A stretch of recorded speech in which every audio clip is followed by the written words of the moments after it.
Rientriamo in studio per collegarci subito con il nostro Andrea Moretto che si trova a Roma questa mattina a Palazzo Madama. Giusto Andrea, a te la linea, raccontaci tutto.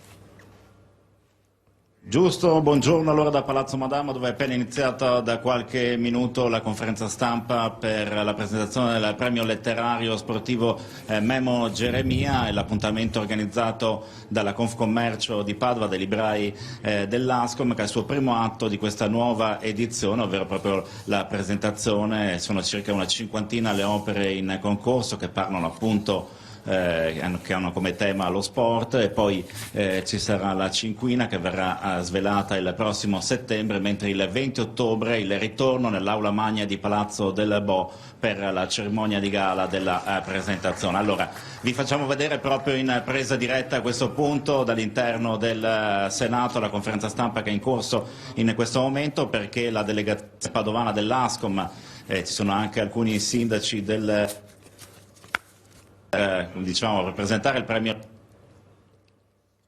il senatore Antonio De Poli, ci sono anche il... Ti sentiamo un po' a scatti Andrea, probabilmente meglio ritornare nella posizione originaria per il collegamento, ci riproviamo, diamo ancora qualche secondo ad Andrea per ripristinare. Ecco, se mi sentite adesso... Adesso ti sentiamo, perfetto. Non ti sentiamo più.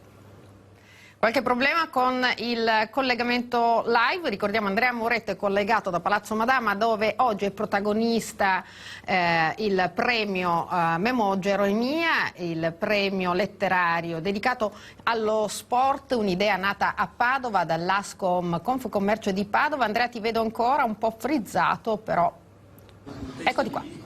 Va bene, comunque ecco per chiudere, allora vi stavo dicendo ai grandi ospiti, perché poi nel pomeriggio ci sarà un convegno su etica e sport, sono annunciati anche la Presidente del Senato Casellati, c'è Andrea Zorzi che è già presente, campione di pallavolo, ma insomma ci saranno anche tanti ospiti, vi aggiorneremo in corso di giornata, grazie intanto. Grazie, alle 14:15 nella successiva edizione del TGV Veneto torneremo in diretta con Roma.